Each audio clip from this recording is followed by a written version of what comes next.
I'm Amanda Wood, back in the swamp with Cody Jones to get you ready for Florida versus Tennessee this weekend. Florida has certainly had time to rest up on its bye week and prepare to head to Knoxville this weekend. Now, over the weekend, Tennessee just barely lost to Georgia by a field goal, but in that loss, their quarterback Justin Worley threw for 264 yards and 3 touchdowns, so he's going to be a threat to this vulnerable Gator defense.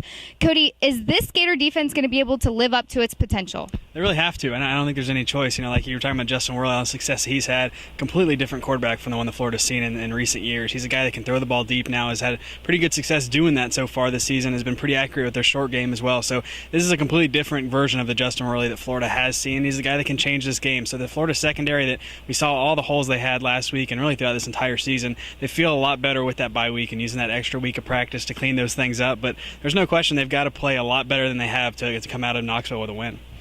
Right now, there is that 9-game winning streak that Florida has over Tennessee. And Florida also has to go into a 3-game stretch against ranked opponents. So it's going to be really important to get that win and have that momentum going into those games. So, Cody, is this a must-win game for the Gators season? Yeah, it seems kind of crazy to call something a must-win this early, but I think you can definitely make that argument just because of how difficult this schedule gets. If they come home 2-2 and then play LSU after that, and then Missouri, who plays really well on the road, as we saw last week, I think things get really difficult, not only for this team, but you start talking about Will Muschamp's job. So I think this is maybe as much of a must-win as there's possibly been for this program this early in the season.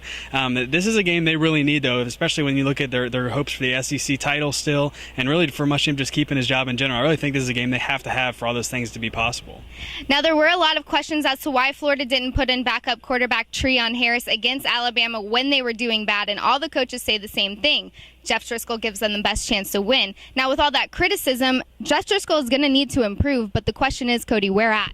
A lot of different places. The passing game is the big thing for him. He has really struggled throwing the ball down the field. Early in the season, they kind of played it off as just some jitters and things that he'd get over with, but it now seems like it's becoming a little bit of a bigger issue. He's missing throws down the field. It's allowing defenses to put 8 guys in the box and really focus on that Florida running game. So I think it's really important, especially early in the game on Saturday, for him to hit a couple throws down the field, at least take some shots down there and prove that they're willing to do it and can hit some to make the Tennessee defense look at that and not be able to focus so much on the Florida run game, because this running game has been a big deal in this 9-game winning streak. Florida's run them for more, or has had more rushing yards every single game. So this is really something that dictates this rivalry, and Florida knows that. So, but to be able to have some room to run, Driscoll's got to be able to throw the ball more accurately, especially down the field. Just kind of get the defense to back off a little bit.